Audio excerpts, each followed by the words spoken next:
उपस्थित सर्व आमदार, जळगाव धुळ्याच्या महापौर, सर्व नगरसेवक, उपस्थित सर्व टीम ओनर्स, आयोजक, प्रेक्षक, खेळाडू बंधूंनो, भगिनींनो, खरं म्हणजे इथे आल्यावर मला असं माहितच नव्हतं की इतकं सुंदर ग्राउंड.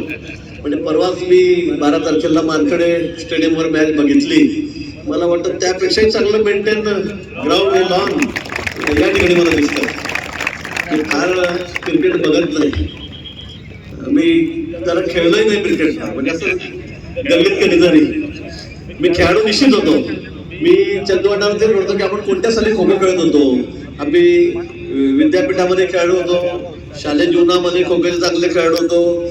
मी चांगला माझ्या वजन गटातला कुस्तीगीर होतो. मी पुणे युनिव्हर्सिटी खेळायचो, स्टेटच्या टीम मध्ये खेळायचो. मी कबड्डीचा चांगला प्लेअर होतो. आम्ही पुणे युनिव्हर्सिटी मध्ये सोबत खेळायचो. मी तसा ऑलराऊंडर होतो दादा.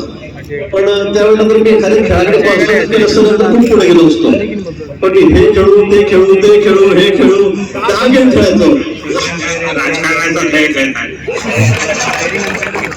पण त्यानंतर कॉलेज नंतर मी एकाच ठिकाणी कॉन्सन्ट्रेट केलं, ते राजकारणावर गेलं.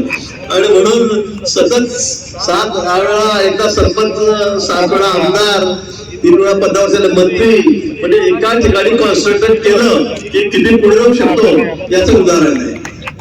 पण बरं झालं मी त्यावेळेला एकाच खेळावर खेळत बसलो नाही, तिथे खेळत केला असतो. आता राजकारणामध्ये कसं आहे, रिटायरमेंट नाही, खेळाडूंना लिमिटेशन असतं, फिजिकल फिटनेस असतो, त्या ठिकाणी वयाची मर्यादा असते. पण राजकारणामध्ये तुम्ही जेवढे वयस्कर व्हाल तेवढे चांगले खेळाडू असाल. आणि म्हणून मग हा गेम निवडला. आणि आता राजकारणामध्ये माझी घोडदौड सुरू आहे. जरा भाजपमध्ये मी सगळ्यात सिनियर आहे. सगळ्या आमच्या 140 आमदारांमध्ये 7 टर्म असलेला मी आमदार त्या ठिकाणी आहे. पण अजून ते मी तसा म्हातारा झालेलो नाही किंवा माझं वय झालेलं नाहीये, काही हरकत नाही. अतिशय सुंदर असं नियोजन या ठिकाणी केलेलं आहे. मला वाटतं लॉन इतकं सुंदर आहे, ग्राउंड इतकं सुंदर आहे, आयोजन इतकं सुंदर आहे. फक्त स्टेडियमला फक्त गॅलरी मोठी असते, 25,000, 30,000, 40,000. पण मला वाटतं या ठिकाणचं ग्राउंड बघितल्यावर मला जरा आश्चर्यच वाटलं. इतकं चांगलं आयोजन, नियोजन, इतकं सुंदर असं हे मैदान. आमचे अशोक भाऊ आहेत, अतुल भाऊ आहेत, सगळं त्यांची सगळी टीम आहे, त्यांनी या ठिकाणी केलेलं आहे. आणि म्हणून या निमित्ताने मी सगळ्यांना शुभेच्छा देतो. निश्चित दादांनी सांगितल्याप्रमाणे, अशोक भाऊंनी सांगितल्याप्रमाणे की ग्रामीण भागातल्या खेळाडूंना यातून चालना मिळते, संधी मिळते. आता आपण बघितलं असेल तर 15 वर्षाचा खेळाडू कोण, मला कोणाचं नाव माहित नाही, मी कोणाला समोर ओळखणार पण नाही, फोटो दाखवला तरी क्रिकेटच्या लोकांना फार ओळखत नाही मी. पण 15 वर्षाचा खेळाडू ज्या पद्धतीने खेळतोय तो असं संधी मिळत पुढे आलेला आहे.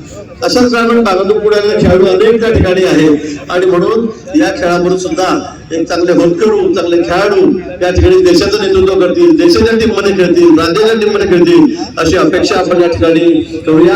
पुन्हा आयोजकांना मनापासून या ठिकाणी शुभेच्छा देतो. ज्यांनी ज्यांनी आमच्या टीम या ठिकाणी स्पॉन्सर केलेल्या आहेत, त्यांच्यावर खर्च केलेला आहे. तर खरं म्हणजे ग्रामीण भागातल्या खेळाडूंना खर्च करू शकत नाही.